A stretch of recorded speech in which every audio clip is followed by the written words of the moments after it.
1 Kings chapter 9. When Solomon had finished building the temple of the Lord and the royal palace, and had achieved all he had desired to do, the Lord appeared to him a second time, as he had appeared to him at Gibeon. The Lord said to him, I have heard the prayer and plea you have made before me.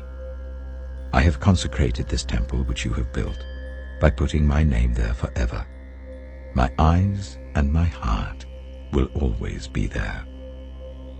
As for you, if you walk before me faithfully, with integrity of heart and uprightness, as David your father did, and do all I command and observe my decrees and laws, I will establish your royal throne over Israel forever, as I promised David your father when I said, You shall never fail to have a successor on the throne of Israel. But if you or your descendants turn away from me, and do not observe the commands and decrees I have given you, and go off to serve other gods and worship them, then I will cut off Israel from the land I have given them, and will reject this temple I have consecrated for my name. Israel will then become a byword and an object of ridicule among all peoples. This temple will become a heap of rubble.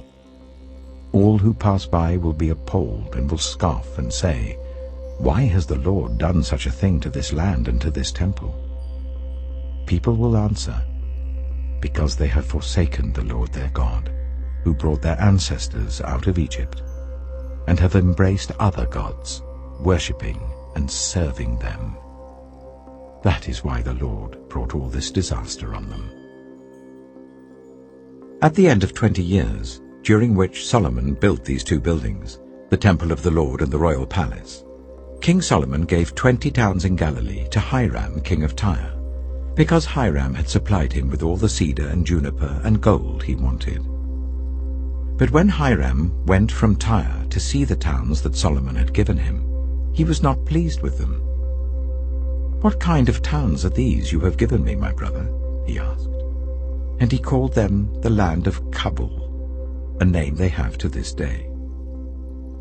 Now Hiram had sent to the king 120 talents of gold.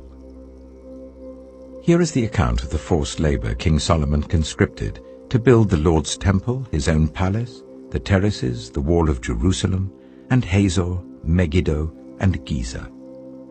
Pharaoh, king of Egypt, had attacked and captured Giza. He had set it on fire. He killed its Canaanite inhabitants, and then gave it as a wedding gift to his daughter, Solomon's wife. And Solomon rebuilt Giza.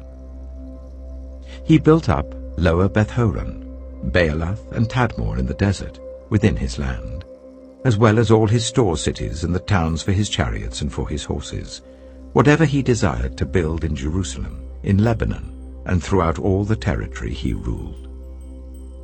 There were still people left from the Amorites, Hittites, Perizzites, Hivites, and Jebusites. These people were not Israelites. Solomon conscripted the descendants of all these people remaining in the land, whom the Israelites could not exterminate, to serve as slave labor, as it is to this day. But Solomon did not make slaves of any of the Israelites.